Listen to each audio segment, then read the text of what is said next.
So again, thank you so much for coming tonight. I appreciate your time and I appreciate your commitment to learning more about what your child experiences at our school. And tonight is the third part in a series. And tonight we're going to talk about some ways that you can lean more into a Montessori lifestyle at home, inspired by what your child might experience through their day in our classrooms and on our campus, and what that could look like in your home. So tonight is the third part. So the third in a series. The first one was, can you believe it? It was way back in November, right? So we talked then about what happens in the third year of the primary, the kindergarten year, what transformation happens on the part of the child in the prepared environment, and their that growth that happens that leads them and prepares them to move on into the second plane, which is our elementary program. So our second in the series was what happens in a Montessori elementary classroom. What does that look like? Like a window into what happens in a classroom and what happens for your child developmentally. And tonight we're talking about bringing it home, 5 ways to a Montessori life. So with that being said, let's go ahead and carry on. All right. So before we begin, I wanted to start with a story, right? So a couple of years ago, you probably remember there was a pandemic that started and there was giant shutdown, right? So some things happened where we were at home with our children and we were trying to figure out, and I'm putting myself included in there, like, okay, what can I do to prepare my own environment, prepare myself? And if you have children at home, what can I do to support them in continuing to do what they were doing in the classroom at home, right? So I'm thinking about a particular family who shared this story after we had a long stretch of time at home. And they reached out to their classroom guide and to me and to others, I'm sure, to figure out, okay, what can I do at home? I know I can't get all the materials that are in a Montessori classroom, but what can I do to maintain this momentum that we had gotten, supporting my child's independence and growth and creativity? What can I do to keep that going? So there were lots of questions, and I'm telling a story about one particular family, but I know that there were loads of families talking with their guides and having active conversations about how to do this, right? So this family that I'm thinking of made some shifts and changes in their home, particularly in their kitchen, in their bathroom, and in their living room, and in their child's bedroom. So the small changes that they made such a huge difference, right? So they took a look at, what am I doing for my child that my child can do themselves? Can I put the snacks that they could have access to on the bottom shelf in the refrigerator? Are there their own size cups and plates and things like that they need? Can I put them on a lower shelf in a cabinet so the child can be self-directed, and when they would like to pour themselves a glass of water, the pitcher that fits their hand and the glass that fits their hand is readily accessible. And they don't have to ask the adult in the room or in the house, will you fix me a glass of orange juice, or can I have a snack? They could go and help themselves, right? So that's in the kitchen. In the bathroom, they simply found a stool that worked. It was the right size, and put it in the bathroom so that they could actually step up and brush their own teeth. And they could reach their toothbrush, and they could reach their toothpaste, and they could reach the cup, and they could reach the handles on the sink. And they saw what they couldn't believe, like, oh my gosh, I've been holding my child up at the sink and brushing their teeth for them. They could do that themselves. So with some thought and some adjustments to their environment, their kitchen, their bathroom, their living room, they had art materials and materials on the shelf, on a low shelf where the child can access it, creating a space where the child wanted to be, it felt comfortable, it fit their bodies. They saw their child's independence continue to grow, their confidence continue to grow, and their skills grow and grow and grow in a way that they had never expected. So with that in mind, with that story, let's talk about some of the questions that you might have, right? We've heard these questions over the years, not just during the pandemic, but before, and sometimes we still hear them now. But one of them is, how can I better support my child in becoming the person they're meant to become, right? I want our family to be more peaceful. I want more calm. I want the chaos in my living room to just settle all around, right? So how can I do that? So with those questions in mind, we put some things together for you tonight, right?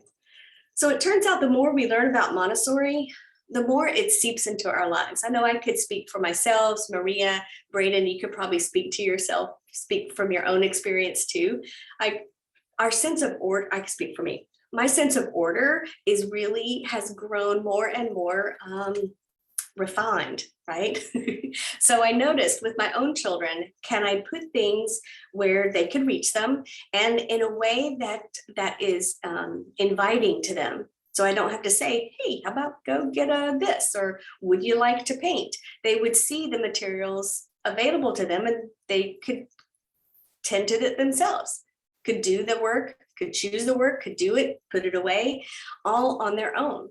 So when we learn more about the small nuances of what we already do in a Montessori classroom, the more they will seep into your life at home and the adjustments that you can make, right?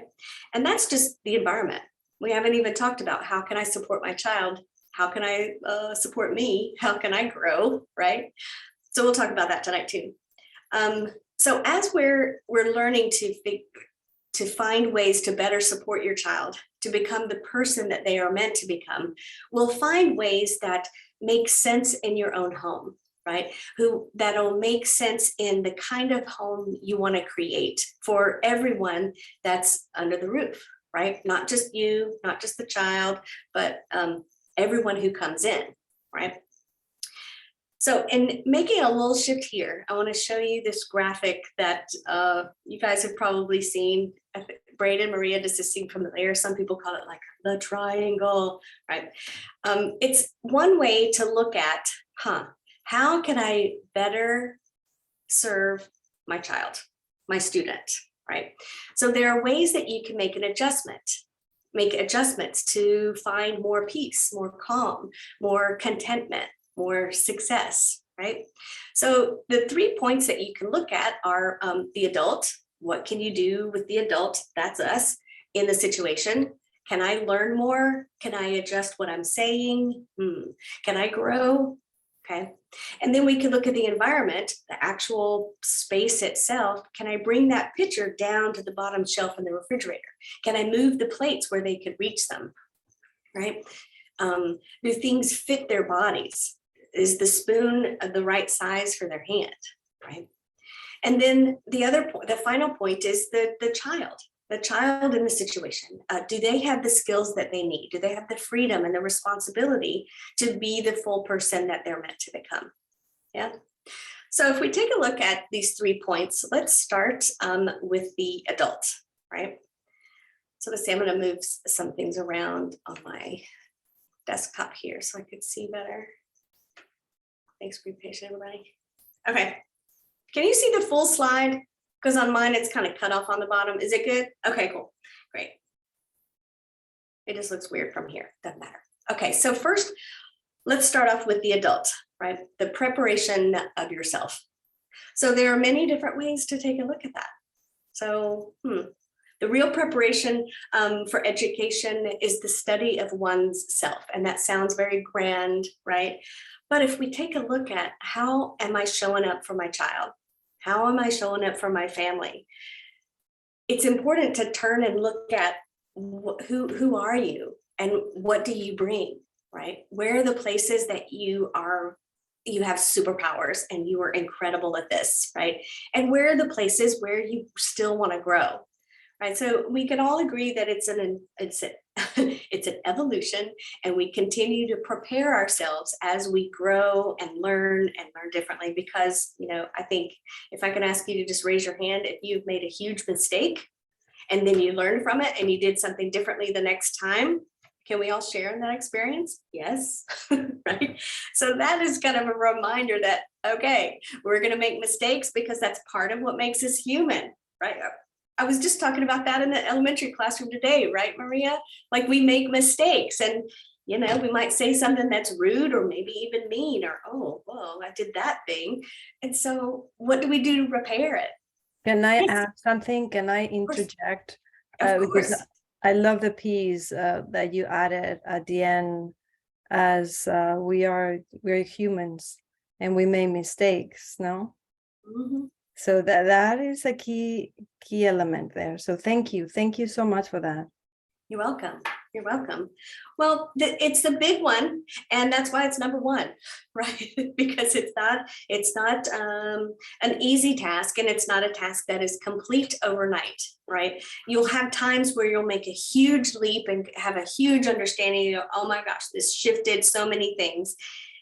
Then you'll settle into that, and you'll realize another place where you can continue to learn and grow and make mistakes. You know, you'll hear your guides and other people talk in the Montessori world talk about the idea of being friendly with error, right? Oftentimes in the times when we make mistakes is the greatest blast of learning and growing, is when we drop the hula hoop, we pick it back up and we spin it again, right? So from each mistake, we learn a little bit more. Yeah. So let us become more friendly with our error. Yeah. So one of the ways that would help support this in the study of oneself is the practice of slowing down. So if sometime throughout the day you can take a moment and just stop for a second, and it doesn't have to be for a full 30-minute full-on meditation. Cool if you want to do that. But throughout the day, are there times when you can stop and drop your shoulders and relax your face muscles? Maybe even stretch your face or stretch your body. And then carry on, right? The practice of the pause will give you so much more active permission to do self-reflection and to take a look at, am I showing up for my child in the way that I want to show up? What kind of adult do you want to be for your child, right? So that's a big question to consider. So, we're all about being brave and vulnerable here, right? Tip of the hat to Brene Brown. So let's do that now. So if you're feeling brave and vulnerable, I invite you to either add to the chat box, or it's a small group, just turn on your mic and share, what kind of adult do you want to be? What kind of adult do you want to show up for your child, right? So add those words to your chat box, or turn on your mic and say it out loud. And for Braden and Maria, think about what kind of adult do you want to show up in your classroom, or when you're in a classroom or on the playground every day. I know I'll share first. I want to show up as somebody who is reliable and calm with a little bit of fun. That's important to me. Anybody else? What kind of adult do you want to be? How would you describe that?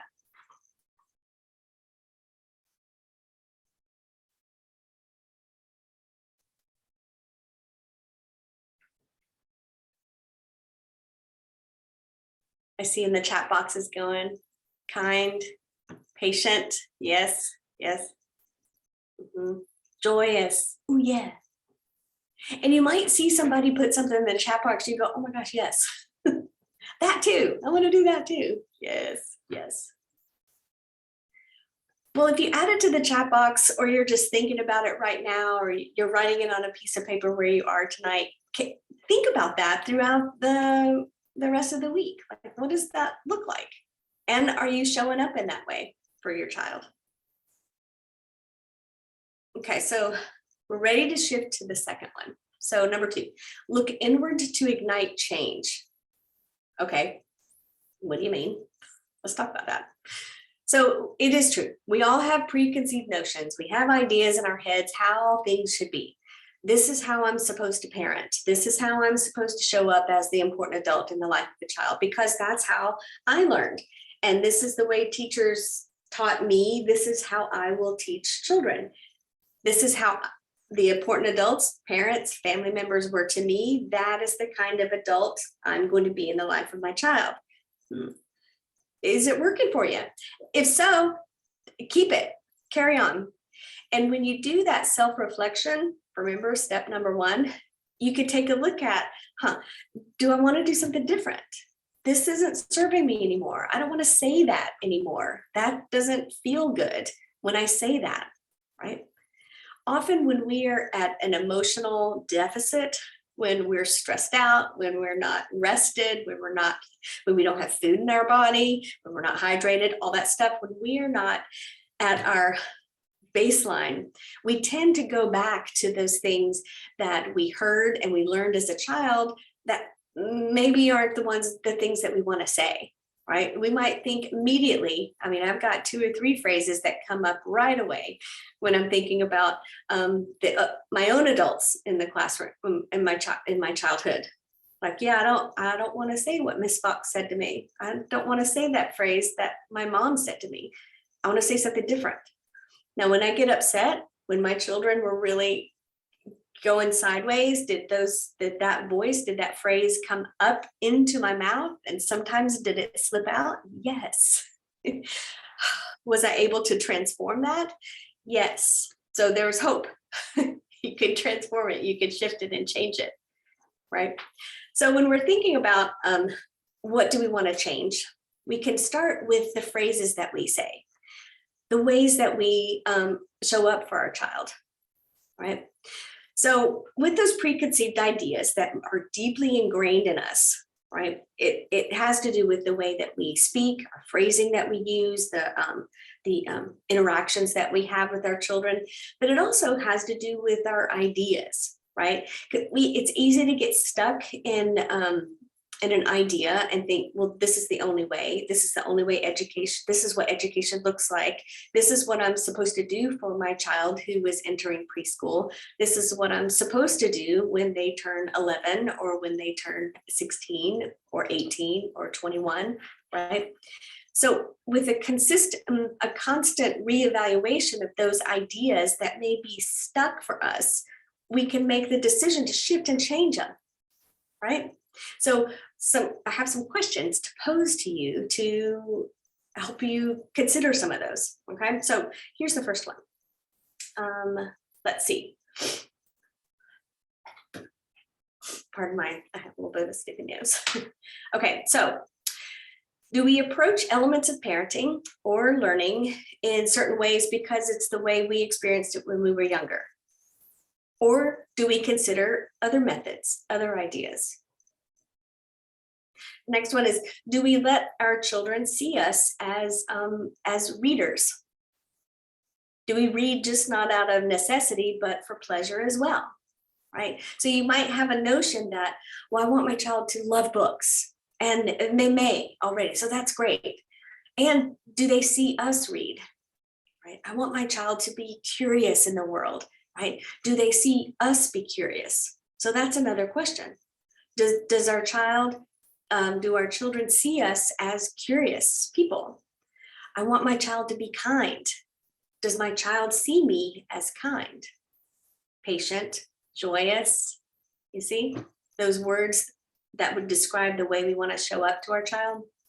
So we can look inward to see and to answer the question, do I show up in that way consistently? And if not, it's okay. First comes the moment of self-reflection, and then the decision to do something either the same because it's working or to do it differently, right? Okay, another question to consider is, do our children see us regulate our big emotions, right? When our child has a big emotion, do we join in on that big emotion, or do we model calm, consistent? Joanne Nordling calls it the mossy rock, right? So you're solid, you're reliable, but you're also a soft place to land. Like you're having that big emotion, that's big. I got you. It could be overwhelming. I'm here, right? But first, we got to ignite our own change. And what do we do to manage our big emotions? Do they see us take a deep breath or go get some water or go for a run around the block, right? Okay. Next is the question of, have we taken the time to take care of our own selves, right? And it's the, you know, the oxygen mask on an airplane. Do we have to put that on first? So do our children see us take care of ourselves? I'm drinking water because that makes my body feel better. I'm taking deep breaths because I'm feeling really frustrated. I'm going to bed now because I need rest so that I can do the thing that I'm going to do tomorrow, right? Are we physically and mentally, emotionally prepared to show up for others? And we can highlight those as we do them to our child, for our child. Any thoughts about that, or any aha thoughts about those? Because I have some more questions to pose to you. Okay, so here we go. Here are the next ones. So I want my child to have a sense of wonder and to be curious about the world. I want to show up as somebody who has an active sense of wonder and curiosity. So do we do that? Do you live with a sense of curiosity and wonder? Do we remember to stop and really appreciate the world around us, right? From that worm that they bring us from outside, do we pause and go, wow, and join in the wonder of that? Or might we go, oh my gosh, no, take that outside right now, which we might really want to say. Okay, so let's carry on. Now we're shifting to the environment, right? So we've talked about the adult. Now it's time to talk about the environment. And that leads us to number three. Number three. Oh, notice when you see the little square up at the top that says Maria, that means these quotes are from Maria Montessori, just so you know. Okay, so Maria Montessori said about the environment, lots of things about the environment, but tonight we're just going to take two little pieces, okay? So the first one is, she said the environment must be rich in motives which lend interest to activity and invite the child to conduct their own experiences, right? Like we talk about creating the environment with such beauty and invitation that children just can't resist but put their hands on them and experience them, right? And next, Maria Montessori said plainly, the environment must be a living one, directed by a higher intelligence, arranged by an adult who is prepared for their mission. So I don't know if Maria or Braden, that kind of inspires anything. Feel free to just jump in anytime. But if you think about this, you know, in your home, if you took a look, are there places that are interesting, that invite the child to join in and participate in that and have their own experience, right? Is your environment, is your home a living environment, right? Does it shift and grow as your child's interests shift and grow? Not only your child's interest, but yours, right? What about your interests? You might be really interested in, I don't know, some kind of new hobby. Do they see that you create the space for yourself to have an active engagement with experiences? Yeah. So already know that Montessori guides spend a lot of time curating and creating the environment that's beautiful and functional, and everything in that environment has a purpose, right? Those environments foster that growth and foster the independence of the child as they grow. So you may have already tried some things to tweak or shift in your own home environment. So I'm curious, has anybody tried anything or done anything in your home to adjust it?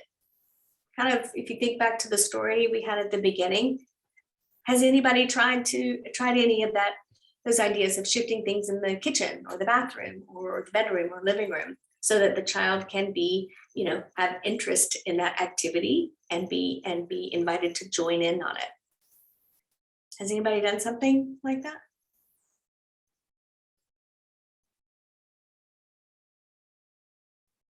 If you haven't, it's okay, because I've got some ideas and some photos to show you to inspire. Okay, so here's some ideas.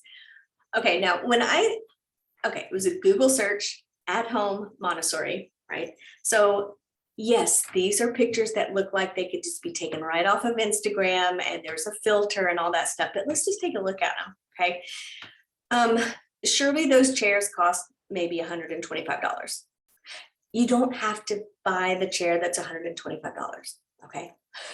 Know that. If you want some DIY ideas from me or from your guide, you could reach out for that, but I could send you links to ways to create this environment without breaking the bank, right? And if you want to create this environment where it's beautiful and engaging, you don't have to spend a lot of money. What you have to spend is intention and time and observation.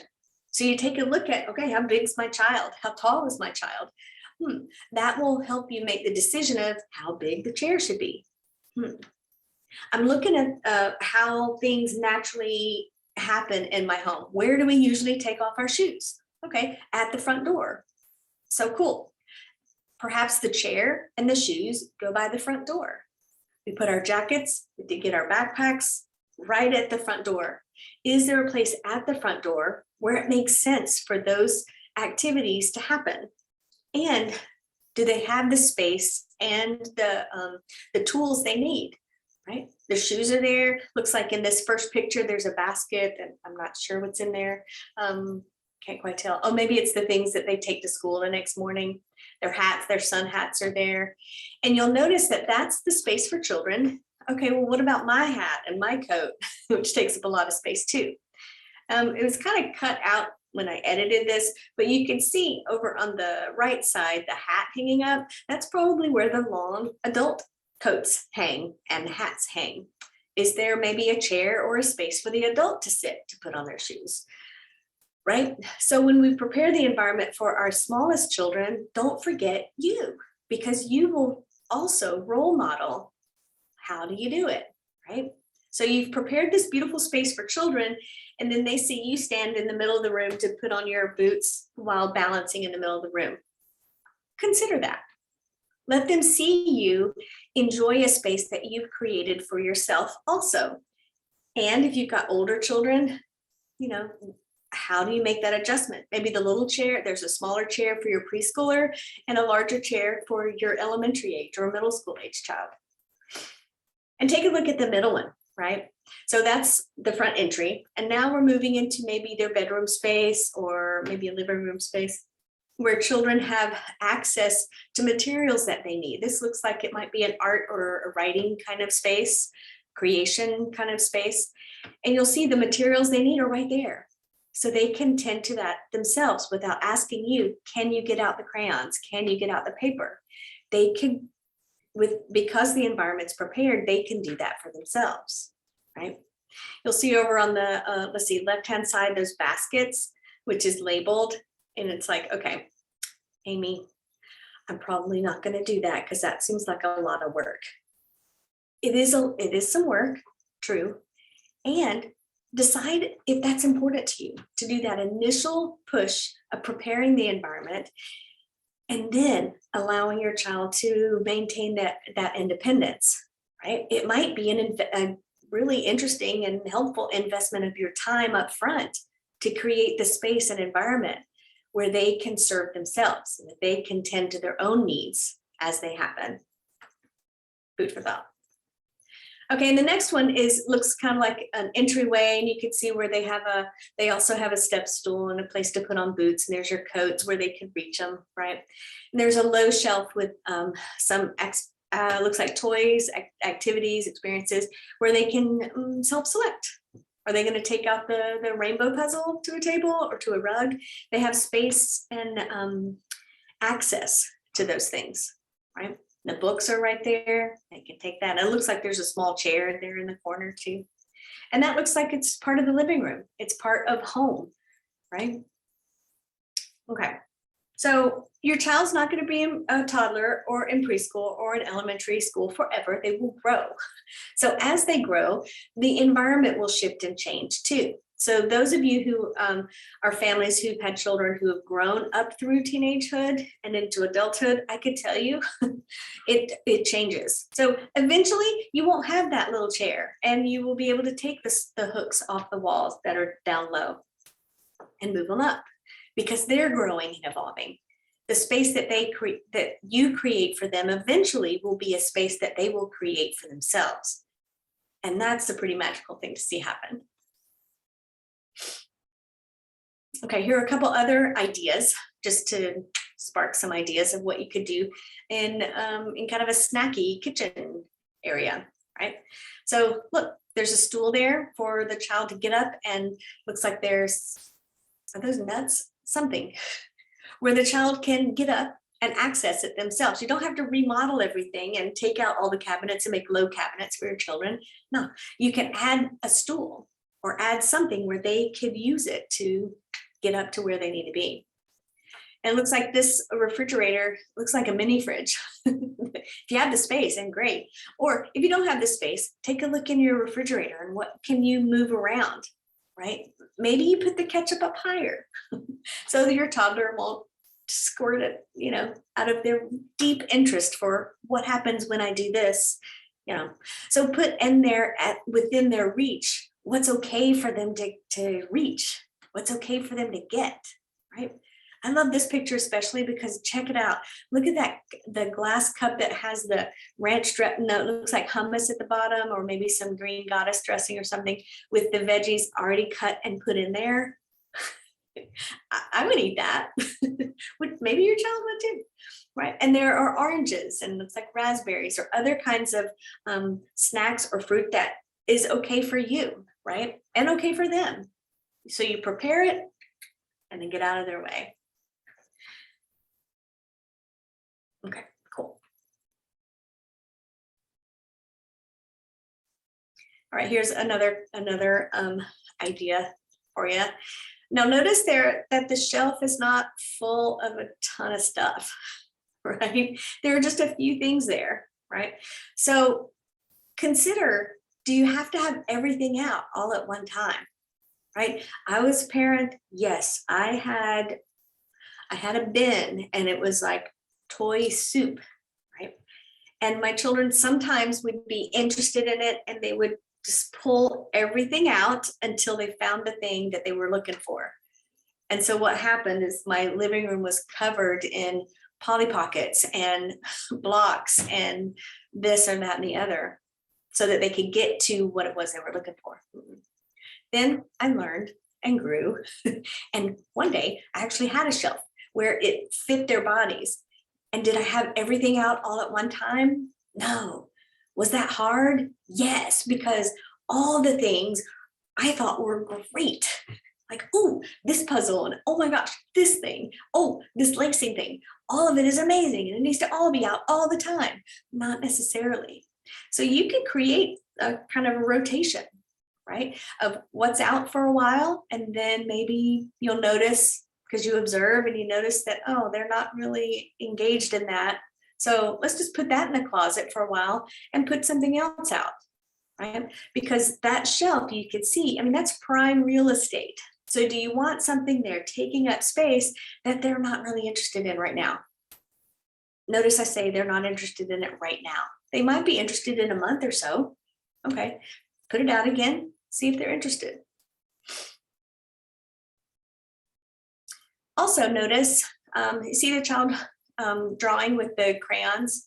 Notice that they're in a container that the child can put the crayons back in themselves. Let's just all go back to kindergarten or maybe preschool where we had those packets of crayons. Anybody remember those? They still exist. And you remember trying to put them all back and they were just kind of going, it was just really hard and difficult. And, sometimes your crayons would break, and trying to put broken crayons into that flat box was nearly impossible, right? So think about, and this is the intention we're talking about. So that open container is an easy place for them to put back the materials that they're using, right? You could see back behind this kiddo, looks like a jar of maybe markers or gel pens or something that's taller. That's that they can be successful in putting the materials back in. Now, the things that I'm talking about tonight are also things that our guides think about too when they're preparing the environment. Is this dish, is this tray the right size for the child? Does this tray have a lip on it because they're still learning to balance? Or is it flat with no lip because they've learned to balance, right? So that can carry on and on and on. Those adjustments are made within the classroom based on lots and lots of observation, day to day to day to day. Right? Would you agree to that, Maria, that things shift and change from your observations? You see what's happening, you go, okay, let's put that away for a while, or I need to zhuzh that so children will be interested in that again. Yeah, definitely. But there's always also foundational materials that always are used for many things too. They're versatile. So, but one of the things about the elementary and also I think primary too, and Braden can help me with this. Definitely incorporate asking the children when you already know your child and you know what they like, but asking them what they think, and especially in elementary, having them to be participants of that design and having that ownership of, especially if the child is into that, you know. To really be oh, I did created this and this is where I know I wanted to have this right there for this, you know. So definitely that I see there's this partnership with between the adult and the child that is very helpful too. Sometimes we want to do everything so good so well that we just overdo it, and the answer is right there in front of us. No, just ask the child. Like in this particular situation, I wonder if the child was able to choose raspberries or blueberries. Choose raspberries, so they're the raspberries, right? Is that kind of what you're talking about, to engage them in part of the partnership? Oh, definitely. I mean, Maria Montessori's most famous words are "follow the child," and I mean, she was right on. That's what we do. We follow them. Yes. Cool. Okay. And real quick, Amy, we had a question in the chat from Lauren. We found that anything that we consider as versatile and want to keep out essentially becomes invisible after a time. Do you still rotate versatile items? And I would just say real quickly, that's a great way to bring attention to an item, is have it go away for a little bit and then bring it back or rotate in another versatile item. And that's a great way to reinvigorate interest. If it's been away for a while and unavailable, that's fine. The world's not going to end. Right. And then, you know, you can bring it back in a little bit. And then it's like, oh my gosh, it's my favorite shoehorn. I'm so glad it's back. I missed you, shoehorn. Yeah, exactly. Right. There's a story about a family who donated these trucks that a child used at home and then stopped using them for a long time. So they donated them to the school, and the child came home going, I love these trucks at school. Turns out it was the trucks that they donated from him. They were his trucks. That kind of funny. Okay. Yeah, makes sense for sure. Now here is okay, if you just want to really go above and beyond, here is another idea. So it looks like this family took their the bottom shelf in their, looks like maybe pantry cabinet or something like that, and take a look what pieces they have in there, and what does each piece, what purpose does each piece serve, right? So there's a water dispenser, pitcher with glasses that they can serve themselves water. There are cloths there to clean up the water spill that may happen, right? The compost bucket is right next to the snacks because look, there's a bowl of strawberries. Oh, and a cutting board and a knife that they can use that works, that's safe, that they can take the tops off and serve themselves some strawberry snack, right? So you could check it out and see, is this something that I could create, or pieces of this that I could create? Is there a laundry basket at their level and where they know where it is, where they could put their own laundry? The cloth that they use to clean, bloop, goes right there, right? Not left on the floor or on the cabinet, but there's a place for it, right? So you just let them know, oh, well, when you're finished with this here, it goes here, right? That's what we do in the classroom, right? When you're finished with this cloth, where does it go? Oh, yeah, it's right, the laundry basket, which is right over there, right? Oh, there's a spill. Oh, I think we might need a dustpan and broom. They know where it is, do the thing, and then put it back, right? Often we don't even have to say, oh, there's a spill. Where's the dustpan and broom, right? We often don't have to say a thing.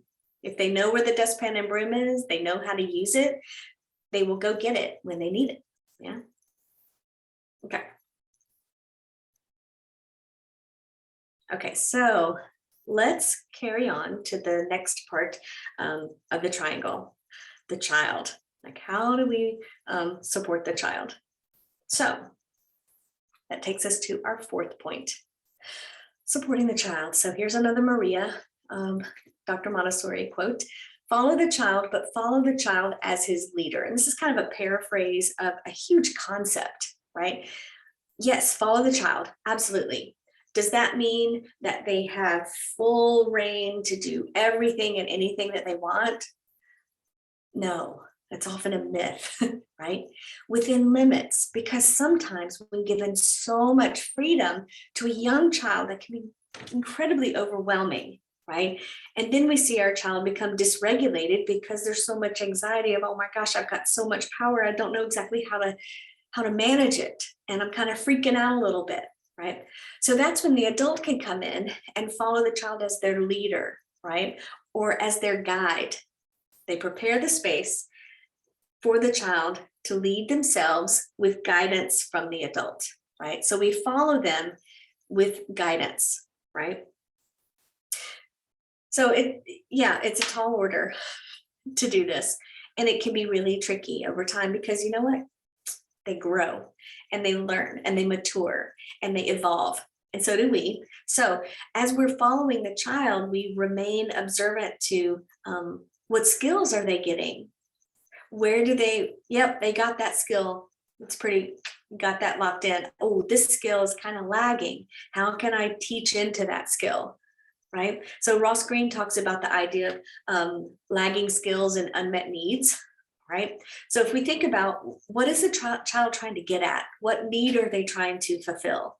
And do they have the skill and the practice and maybe the experience to get that need met in the way that is useful and kind and respectful, right? So when we notice that, when we're following the child, we can follow them as their leader and teach into those skills that we think might be lagging, right? So we might teach how to ask a friend to play, or where to put the cloth when you're finished with it. Where is the laundry basket, right? So sometimes it's helpful to stop and remind ourselves that every child is exactly where they are, and they are exactly the way that they are for a reason. So what we can tease out, and one that's kind of an interesting mystery to solve, is what's happening. What's their inner perspective? What are they trying to get at? How are they trying to express themselves, right? So because we've done that self-reflection, and ignited change and all the step 1 and step 2 and all that, we can be present and authentic to figure out and suss out, what is it that they're trying to get at? What skill can I teach so that they could feel supported and confident and capable? Yeah. Okay. Any thoughts about that? There is something on the chat. Oh, okay. That Cool. I can answer that. Okay, great. Thank you. So yeah, sure. There's one thing that, especially in elementary, Lauren, that we guides have to do a lot, which is repetition. We need to repeat and go over everything until exhaustion. So and for that, sometimes we do have more time than others, definitely. And it's sometimes you have to pick and choose your battles too.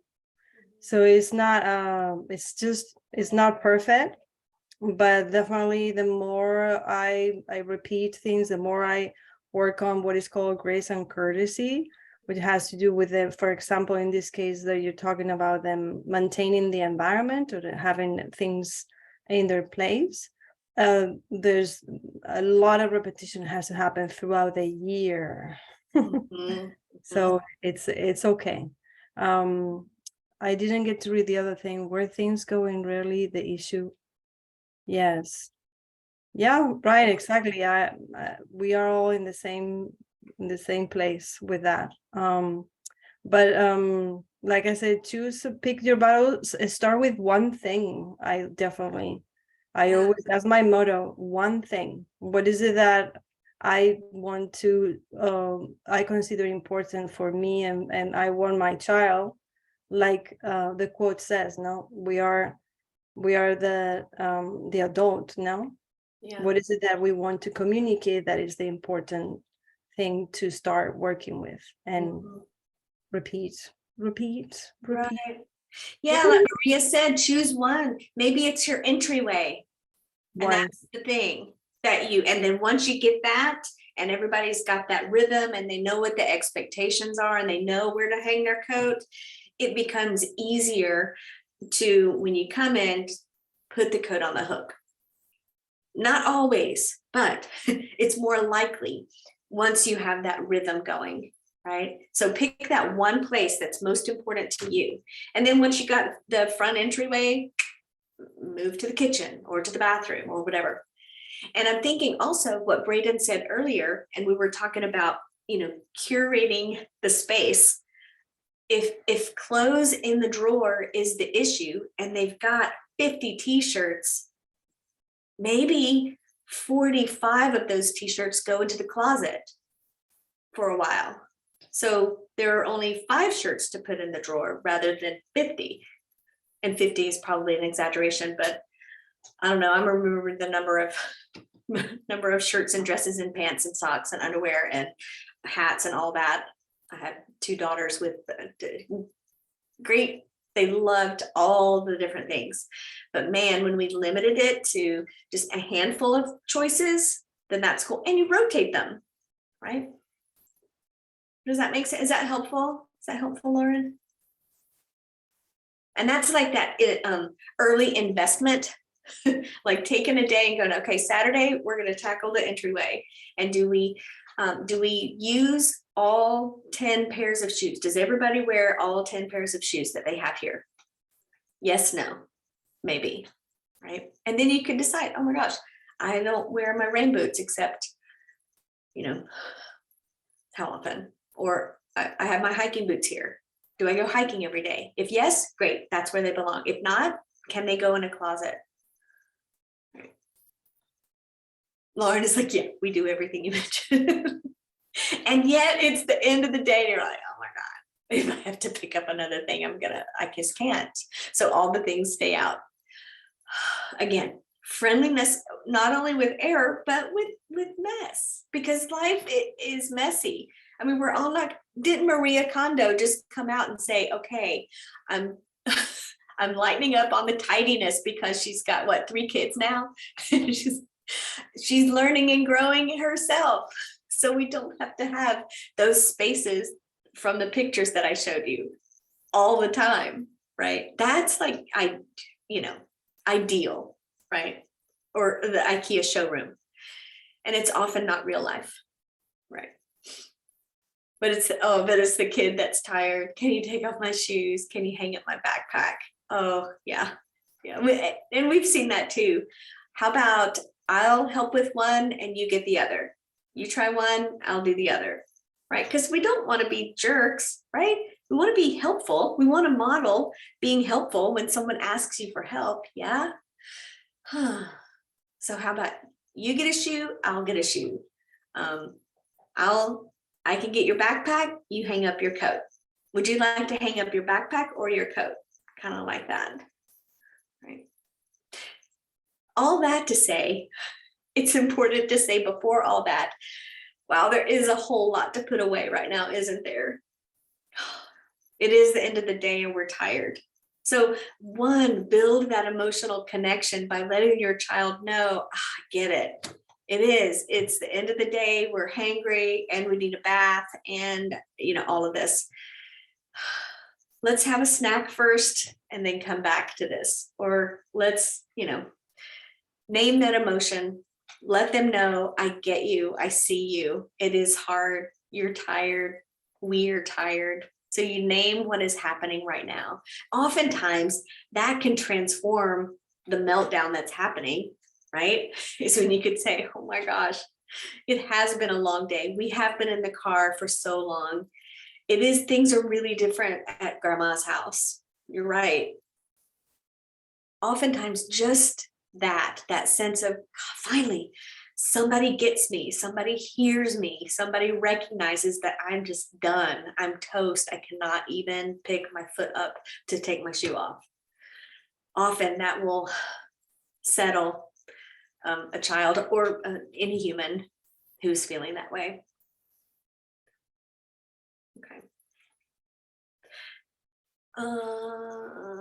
Okay. So I'm noticing time, so being mindful of that for all of us, because I want to give time for questions and stuff. And we're getting there. But let's quick do another review of the planes of development. Okay, so we talked about this in the first installation. We talked about it a little bit more in the second installation, and we're going to talk about it again tonight. So as your child grows, they're moving from one plane of development into another, right? So that first plane of development, our youngest children, toddlers up to 5-6 years old, right? They're the independence around being functional is important, right? Help me do it for myself. I want to be able to put my coat on or take my coat off. Or maybe in Lauren's home, it's like, I just can't take my coat off. Can you help me with my shoes? But it's the kind of the era, the plane of help me do it for myself, right? So often being patient and allowing for some time while they practice the motor planning of putting on the coat or putting on the boots or hanging up the backpack or doing the thing, right? Pouring their own water, right? And Maria and Braden, feel free to chime in anytime. And then they shift into the second plane, which is about the time when their teeth start to fall out. It's kind of an indicator that they're moving into that, about that time of their life, right? And that's the intellectual independence. They're having their own thoughts, their own bigger thoughts, more complex thoughts, more abstract thoughts. So during that plane, help me think for myself. Right? So our questions might be a little different. What's your plan for that? What would happen if? I wonder about, I'm curious about, are some phrases that you might hear yourself say more often during the second plane. Some in the first plane too, yes, for sure. But during that second plane, children are typically really interested in thinking for themselves, having their own thoughts, making their own decisions. Anybody with elementary students here who could say, yep, I see that. Their own thoughts, right? Okay. And then the third plane is when they are developing that emotional independence, right?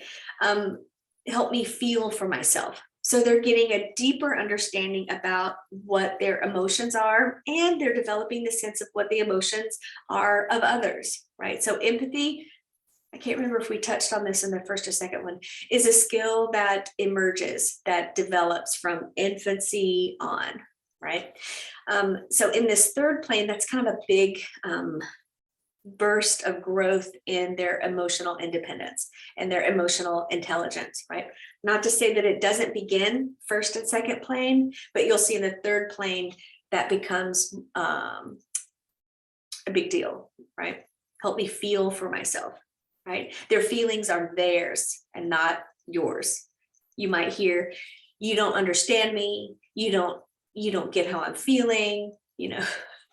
You don't know how I feel. You might hear some of those things because they're trying to feel and understand how what their experience is emotionally, right? And then the shift in the fourth plane, which is, comes a little bit later, is help me support myself, right? The economic and community interdependence. Those of you with older children, think about the time when you might have helped them figure out or helped them struggle through figuring out how to open a bank account or how to make a budget, or my daughter's doing her taxes. So that idea of not doing it for them, but being close by as a guide, but following them and their lead. They'll ask you if they need help, right? And that's an interesting shift too. All right. Economic and community interdependence. They're shifting into the community in a much bigger way than they were even in moving into that elementary period, right? Maria or Braden, do y'all want to add some stuff here? Yeah, just a quick little note. These ideas of like functional independence and intellectual independence, these are all outcomes of the time that the child is in that plane. So if your child isn't functionally independent yet, that's okay. Like they will get there to what is independent for them, by the time they're moving into the elementary. It's like, it's a destination for that time, if that makes sense. It's a work in progress towards this goal. And then once they achieve that goal, then it's time for them to kind of move on to the next hurdle. And then they're going to use that functional independence to like build towards intellectual independence or so forth. So it's a constant work in progress that's always developing, if that makes sense. Yeah, thanks for bringing that up too. And I kind of, as you're describing it, I'm picturing a spiral that does kind of like that, because your children, as they get older, there will still be some places where they're going to learn the function, right? They're going to learn how to drive, which is it's a similar way of learning as when they learned how to pour water from a pitcher into a cup. Right. So in the first plane, they're learning how to learn, so to speak. They're learning how to learn those functional things. Right. In the second plane, they're learning how to think in intellectual ways. So later, when they're called on to think about something more intellectually, they've had practice. Right. So they know the process of learning in an intellectual way. Same thing for emotions, economic and community interdependence. So it kind of, thank you for mentioning the outcomes, because it makes me think that they learn the process of how to do that, right? And it continues to grow too. I feel like we kind of got all petty and academic there for a second. And it's 8 o'clock. We're like, oh my God, what? Maybe those of you watching the recording are still with us, all right? Okay. All right. Another way to support the child is this: never help a child with a task in which they feel that they can succeed. That's tricky, because sometimes isn't it just easier to just put their boots on so you can get out the door? We talked about that a lot in our first installment back in November, right? So if we think about this and we notice ourselves pausing, and we will realize the power of that pause, right? Excuse me, that allows for the construction of the inner voice, right? It allows for the construction of the inner voice to say, I can do that. That was really hard and I did it, right? I'm still learning how to put on my boots. I'm still learning how to hang up my backpack. I'm still learning how to put my dishes away. And sometimes it will take me longer until I learn how to do the thing, and then I become more efficient, right? I know what the expectations are. So more of the time I can meet those expectations. Not always, because remember, we make mistakes, and that's part of being human. Right? So if we could think about the times when we're doing something for our child, pause. Does my child have the skills to be able to do this? And when I say skills, they may know how to do the thing, and it's the end of the day and they're exhausted and they're hangry and they're all of that. And sometimes we can just say, okay, I got you, kid. I'll help you put on your pajama pants because you're falling asleep standing up. I know, you know, they know how to put on their pajama pants, but they just need some help right then. So of course we can step in and assist, and consider the times when we can pause and let them struggle through the putting on of their pajama pants. Does that make sense? And that's kind of an art and a skill that grows. You'll get that sense. You'll have a gut feeling of when your child knows what to do, they can do it, they're capable, and are they emotionally and physically and intellectually capable of doing the thing. Then allow that pause to happen so that they could work through that. All right, so another Maria Montessori quote is enters in our fifth way of tonight. Okay, and it's the idea of considering a global perspective. So we've gone from inside ourselves into our environment, supporting our child. Now we're taking a bigger look at the larger community, right? So we're considering a more global perspective. So Maria Montessori says, another quote is, the land is where our roots are. The children must be taught to feel and live in harmony with the earth. Okay, I don't know if there's anything else we can add to that other than as Montessorians, our teaching, so much of our teaching is based on the understanding that we are all interconnected, right? So not just connected as human beings, but as all living beings across the planet. And that's a big thought to carry, right? And it is true. Sometimes during the day, we get caught up in the this and the that and the that, and then we forget about the, oh my gosh, we're connected. Okay, hold on. Pause, remember, and then sometimes that will shift how we show up, right? Because we're human too, right? Am I right, Maria? Sometimes we get kind of all, I will talk for myself. I get a little bit jacked up sometimes when there's all these pencil shavings on the top of the counter, and that just bugs me. That's really my own thing. And I realize that. And then I back up and I realize, is this really the work for me to do and to be upset about? No, it's not. So it's funny. It's just a small little thing, but it comes up for me frequently. Yeah. So going back to, if we consider this perspective, it's easy to see how it's important for all of us to be united. And in being united doesn't mean that we're best friends forever. And it doesn't mean that we are together, right? But if we're thinking of a more global perspective, we're thinking about ourselves as a species, how we're moving toward a common goal, right? And how can we show up and role model that for our children, and we could step out of the way and see their growth into seeing what they believe and how they see the connectedness, their interconnectedness to everything. So when the child shows up with the worm, right, that's a little window into their development of the understanding that they are connected to that. That worm has a purpose, just like they have a purpose.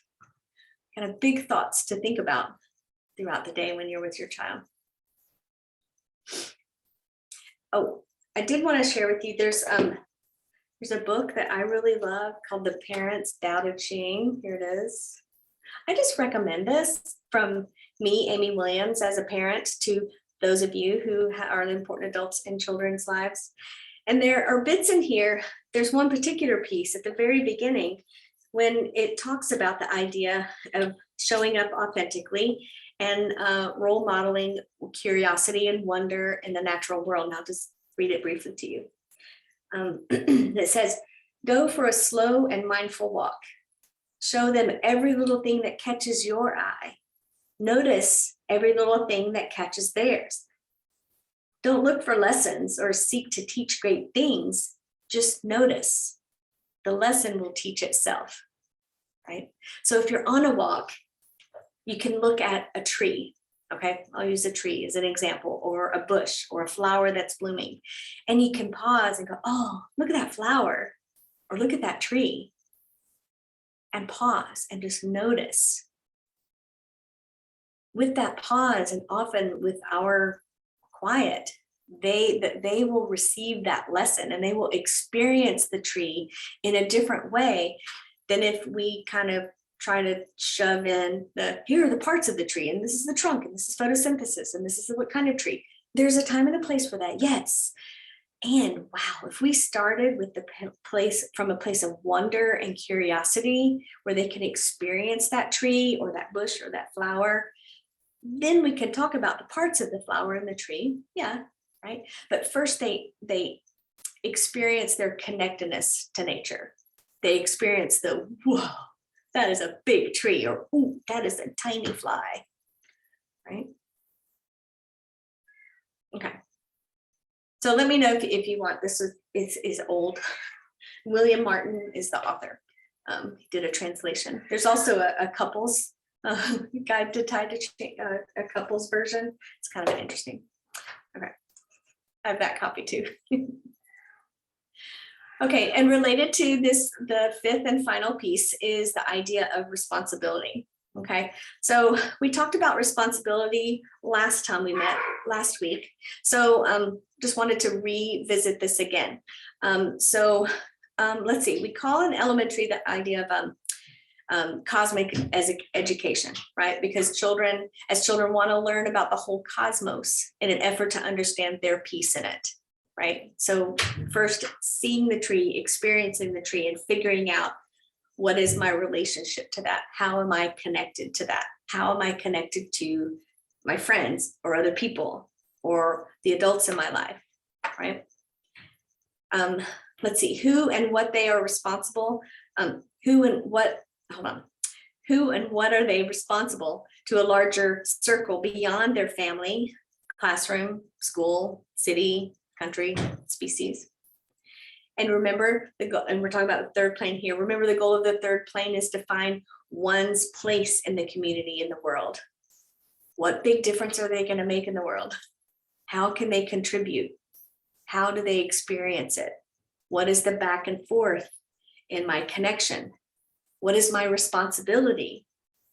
How do I stand up for things where there's injustice or when there's something that's going sideways? How can I show up and find the responsibility to stand up instead of just stand by? Interesting, that came up today in elementary too, didn't it? Upstander and bystander. So the Dalai Lama said it is vital that when educating our children's brains, we do not neglect to educate their hearts. So if we take a moment and just consider that, not as another pressure for us to think about as families, like, oh my gosh, I got to do this too, but know that when we can pause and do our self-reflection, look to ignite change, look to adjust our environment, to support the child, not only their brains and their bodies, but also their hearts. It all comes together full circle. And what an honor it is for all of us to be a part of that and to come alongside a child who is growing and experiencing that. Yeah. Okay. So that was long. I felt like I talked a whole lot. Thanks, Braden and Maria, for chiming in. Thanks for the questions that you have in the chat box. But now's the time if you have any final thoughts, or if you were inspired. Was there something tonight that is, will inspire thought going forward? I'm so curious. I would love to hear, what are you going to be thinking about tomorrow or the next day or next week? Something that landed for you tonight that we talked about. Feel free to pop those in the chat box or turn on your mic if you have those big thoughts. And do you have any questions? You've got me, you've got Braden, you've got Maria.